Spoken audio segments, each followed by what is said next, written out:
दोस्तों राहुल गांधी इस वक्त बेहद गुस्से में है। राहुल गांधी ने मोदी सरकार पर सीधा निशाना साध दिया है। जी राम जी विधेयक को लेकर तमाम आरोप लगाए हैं। राहुल के इस ट्वीट की लेंथ अगर आप देखेंगे तो ही आप अंदाजा लगा सकते हैं कि राहुल कितने नाराज हैं और किस कदर इस योजना के खिलाफ है। दोस्तों राहुल गांधी ने लोकसभा में खड़े होकर विकसित भारत योजना और आजीविका गारंटी मिशन विधेयक को एंटी स्टेट और एंटी विलेज करार दिया है। सलाम नमस्ते, मेरा नाम फरीन अंसारी है और ये खबर आप मेरे official channel Fareen Ansari official पर देख रहे हैं। दोस्तों संसद में विपक्ष के जोरदार विरोध के बावजूद विकसित भारत जी राम जी विधेयक को पारित कर दिया गया, जो कि 20 साल पुराने मनरेगा कानून की जगह लेने वाला है। यानी जो पहले से था उसी का नाम बदलकर एक बार फिर से जनता के लिए तोहफे के तौर पर पेश किया जा रहा है। हालांकि इसका विपक्ष जो है लगातार विरोध कर रहा था। विपक्ष ने मौजूदा ग्रामीण रोजगार गारंटी योजना से महात्मा गांधी का नाम हटाने का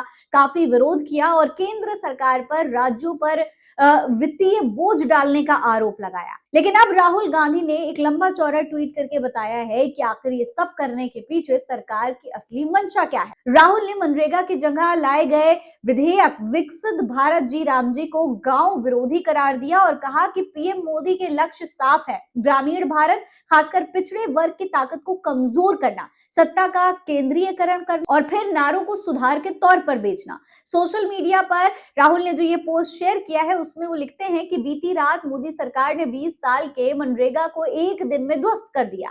इसने अधिकार आधारित मांग आधारित गारंटी को खत्म कर दिया है और इसे एक राशन वाली योजना में बदल दिया है, जिसे दिल्ली से कंट्रोल किया जा सकता है।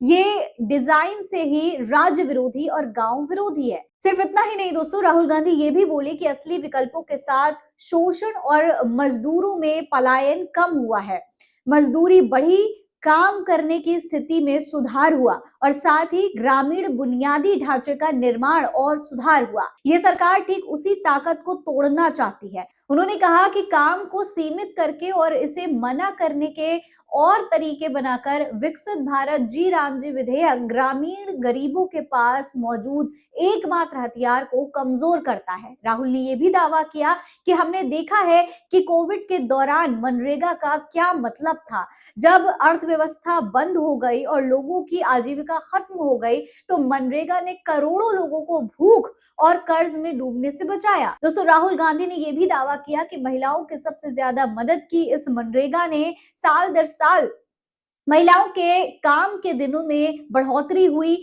और तो और राहुल गांधी ने नए विधेयक की आलोचना करते हुए कहा कि सबसे बड़ी बात यह है कि इस कानून को बिना ठीक से जांच पड़ताल के संसद में जबरदस्ती पास करवा दिया गया। बिल को स्टैंडिंग कमेटी में भेजने की विपक्ष की मांग को भी पूरी तरीके से खारिज कर दिया गया। एक ऐसा कानून जो ग्रामीण सामाजिक अनुबंध को बदलता है, जो करोड़ों मजदूरों को प्रभावित करता है, उसे कभी भी गंभीर कमेटी जांच, विशेषज्ञ सलाह और सार्वजनिक सुनवाई के बिना जबरदस्ती पास नहीं किया जाना चाहिए। जाहिर तौर पर अगर इतना बड़ा कोई भी रिप्लेसमेंट हो रहा है तो उसके लिए जांच पड़ताल की जानी चाहिए, बाकायदा लोगों की सलाह मशवरा होना चाहिए, उसके बाद इस तरीके का कानून लागू करना चाहिए। लेकिन बिना किसी सुनवाई के, बिना किसी सलाह के संसद में इस बिल को पास कर दिया गया। राहुल ने कहा कि पीएम मोदी के लक्ष्य साफ है, मजदूरों को कमजोर करना, ग्रामीण भारत खासकर दलितों, ओबीसी और आदिवासियों की ताकत को कमजोर करना, सत्ता का केंद्रीयकरण करना और फिर नारों को सुधार के रूप में बेचना।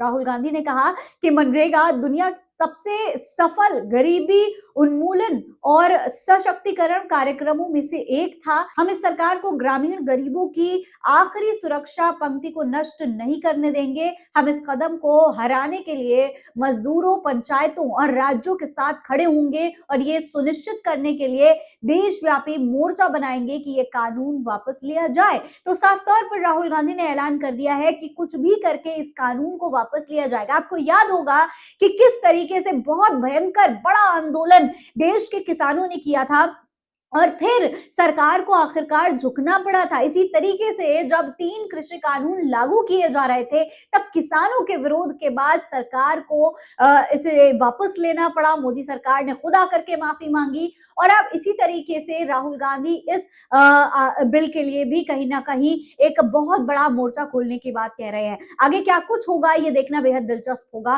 फिलहाल इस खबर में इतना ही। ये खबर आप मेरे official channel Fareen Ansari official पर देख रहे हैं। जय हिंद, जय भारत।